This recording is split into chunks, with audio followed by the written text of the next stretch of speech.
Mga idol, mga master, magkakabit pala tayo ng rayos ngayon. Magle-lacing tayo. Tuturuan ko kayo kung paano mag-lacing. Yan. Hindi na natin. Buksan na natin to. Yan. Paano magkabit ng rayos sa rim. Yung gamit ko pala dito na yung gamit ko pala na rayos, stainless stainless steel na black edition, pillar na rayos, pillar nakalagay. Ito 186 yung sukat, sakto siya sa sa flat rim. Pero yung 184 sakto rin siya sa flat rim, tapos pwede siya sa aero rim. Yung 184 na sukat na ito, universal yon. Ito kasing 186, goods lang siya sa sa mga flat rim. Yan, kabit na natin. Sa pagkabit pala niyan, guys, yan, ganyan. Mga idol yan. Alternate siya. Alternate ang lagay. Yan. Alternate.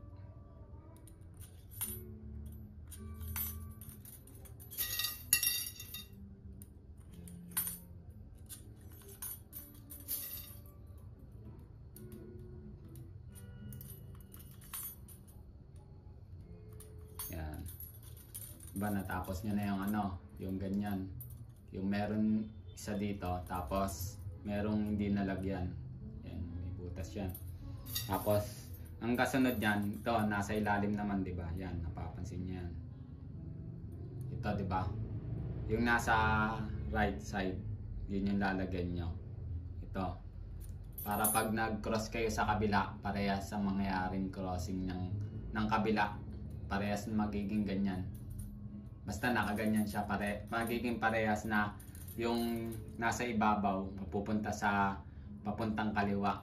Ganun yung mangyayari. Magiging pareha sila kaliwat kanan. Kaya ganun yung ginagawa ko ditong kabit. Yan. O, punuin na natin.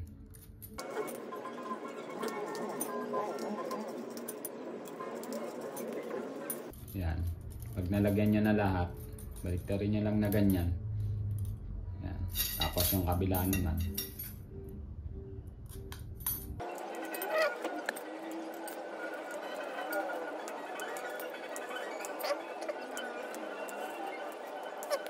Pag nakabit nyo na ganyan lahat, ganito gagawin nyo. Yan.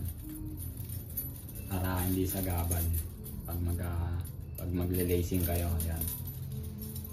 Gagawin natin 4 cross. Ganito ang ibig ko sabihin, kaya 4 cross. Kukunin mo to nasa ibabaw. Ito nasa ibabaw, nakikita mo yan, di ba? Bibilang ka ng 4 dito. 1, 2, 3, 4. Bale yung panglima na nasa ilalim, yun yung kukunin mo.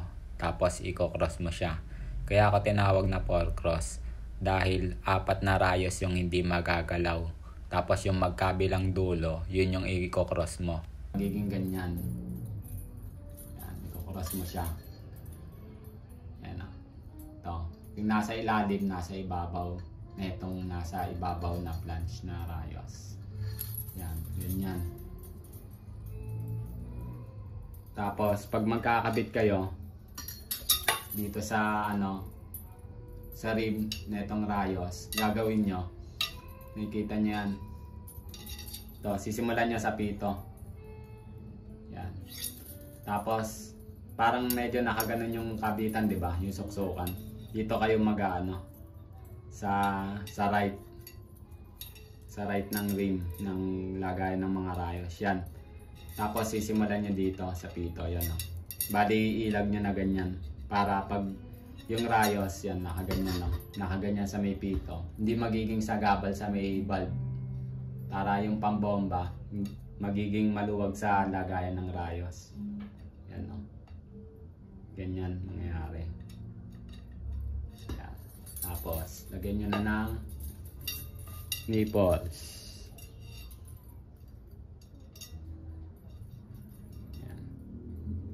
Sa paglagay ng nipples, huwag nyo agad higpitan yung todong-todo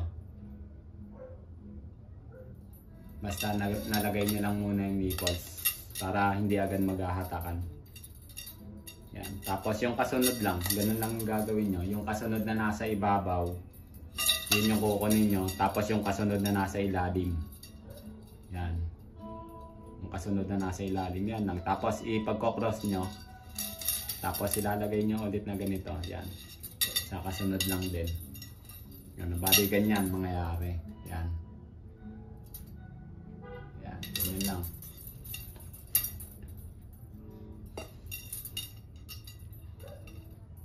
Tapos lalagay nyo lang na ganyan.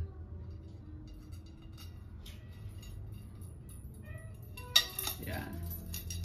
Sunod-sunod lang yan. Depende sa inyo kung gusto nyo agad na punuin tong kabila. Pero kasi gusto ko kabilaan para mas trip ko para hindi gaano kalat-kalat yung rayos agad Yan. Ganun lang din. Ibilang kayo ng 4. 1, 2, 3, 4. Tapos kukunin nyo yung pandima na nasa ilalim. Tapos i-cross nyo. Ayun, ganun lang. Yan.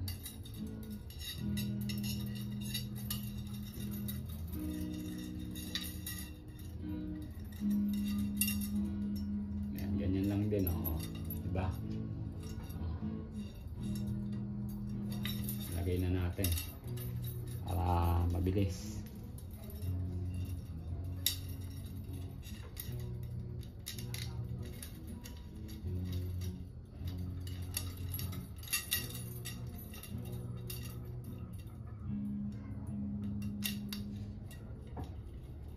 Yan, ganyan lang guys kung paano mag-lacing.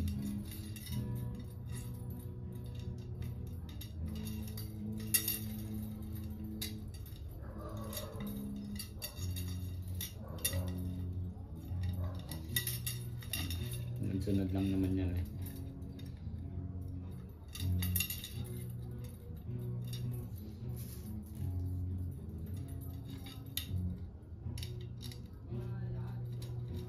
Yan.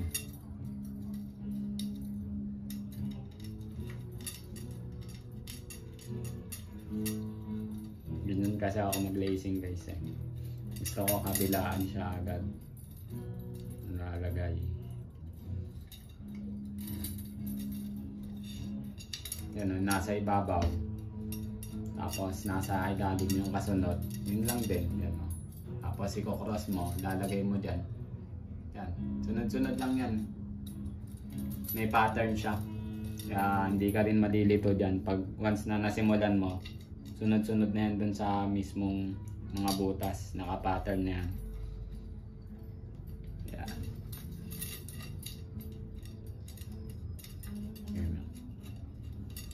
Tingnan nyo kung paano nakakabit. Yan. Ganyan siya.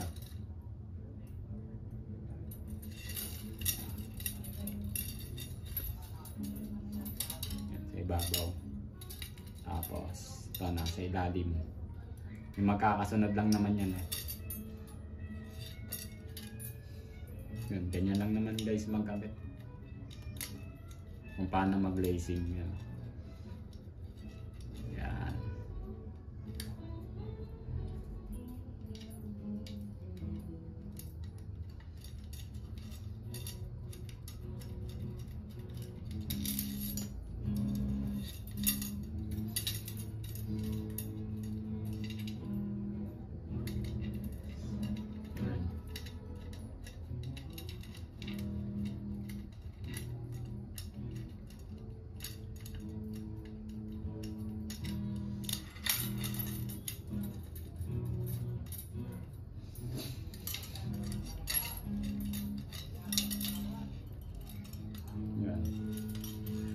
Pansin nyo, diba?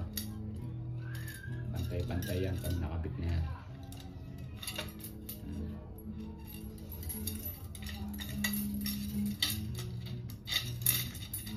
Bago pa kasi yung rayos kaya medyo pumapalag-palag pa Yan.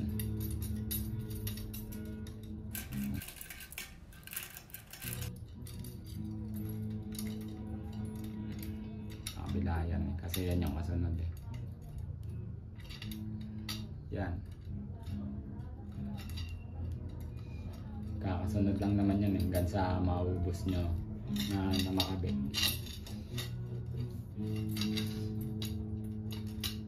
Ganon din yan yung pagkabit sa unahan, parehas lang din ito.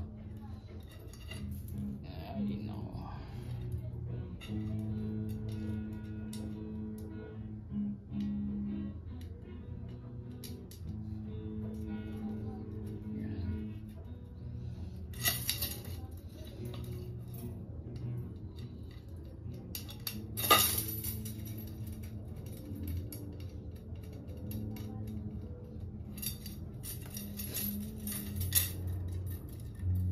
Yan kasi ako magkabit guys. Gusto ko nalalagay na lahat ng mabilisan.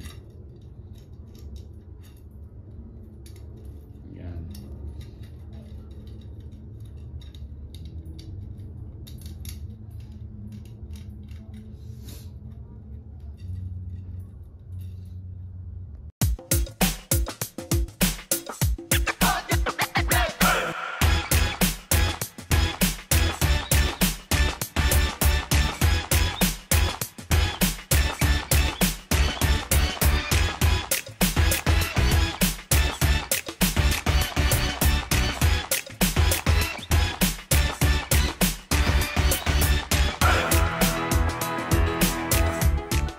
Yun, time-lapse ko para mabilis na. Yun, nakabit na natin lahat, di ba? Ang gagawin natin, hihigpitan natin to. Yan, isa-isa. Yan, finger tight. Hanggang sa wala ng mga nakalitaw dyan. Yun lang gagawin nyo dyan. Higpitan nyo lang na ganyan. Yan. Para mas mabilis nyo ma-align. So, yun, okay na. Tapos, ganito dapat yung mga kakalabasan na. Yan. Nakaganyan yung kabit ng rayos sa may valve. Para pag nagbomba kayo, hindi sagabal yung bombahan sa sa valves mismo. Yan, ganyan dapat yung kabit guys. Yan yung tamang kabit. Sana may natutunan kayo.